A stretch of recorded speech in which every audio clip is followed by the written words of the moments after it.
મારા વાલા પ્રિયો, ઈસુ ખ્રિસ્તના નામમાં હું તમને શુભેચ્છા પાઠવું છું. તમે કેમ છો? તમે સારા છો ને? આજનો દિવસ તમારા માટે કેવો છે?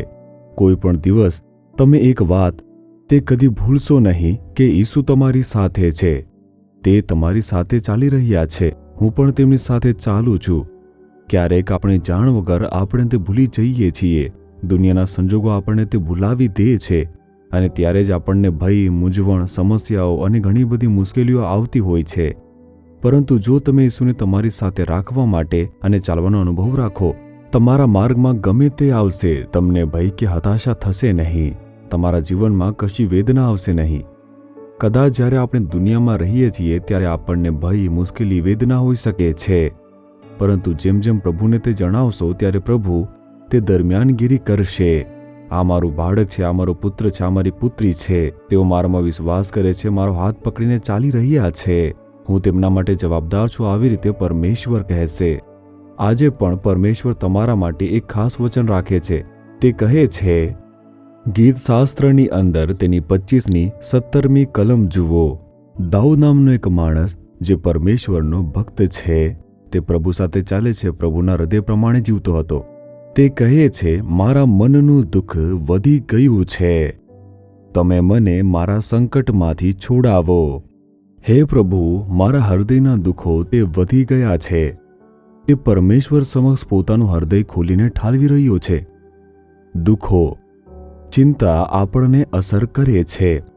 જેમ જેમ ચિંતા વધે છે તેવી જ રીતે આપણી અંદર ઊંડાણમાં તે અસર કરે છે, તકલીફ આપે છે.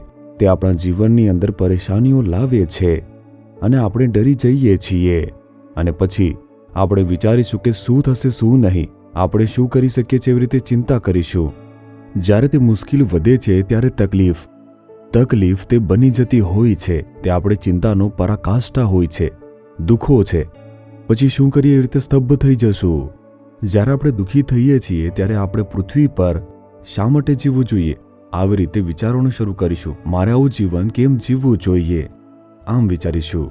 બીમારી વધી જાય છે, સમસ્યા વધી જાય છે, સંઘર્ષો વધી જાય છે, તકલીફો બધા કરતાં વધી જાય છે. આવી રીતે આપણે વિચારવા લાગીએ છીએ અને આવી પરિસ્થિતિની અંદર શેતાન દખલ કરે છે.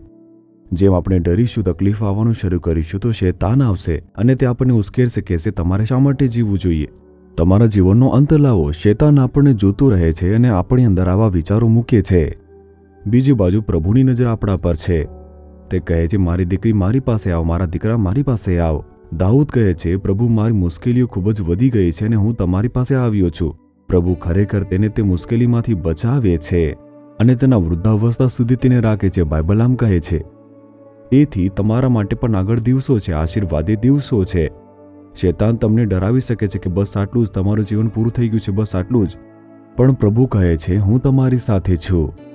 હું આ બધું બદલીશ. મેં દાઉદને મદદ નહોતી કરી જે મુશ્કેલીમાં હતો, હું તમને પણ મદદ કરીશ. આવી રીતે પ્રભુ કહે છે.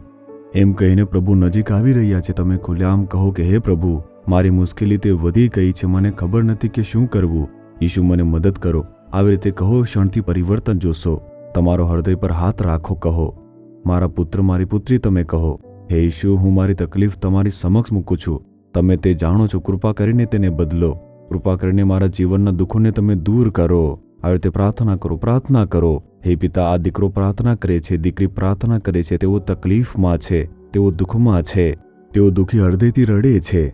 તમે દાઉદની તકલીફને બદલી અને આશીર્વાદ આપ્યો. આજે આ બાળકો માટે પણ ચમત્કાર કરો. તેમની તકલીફ હમણાં પણ બદલવા દો.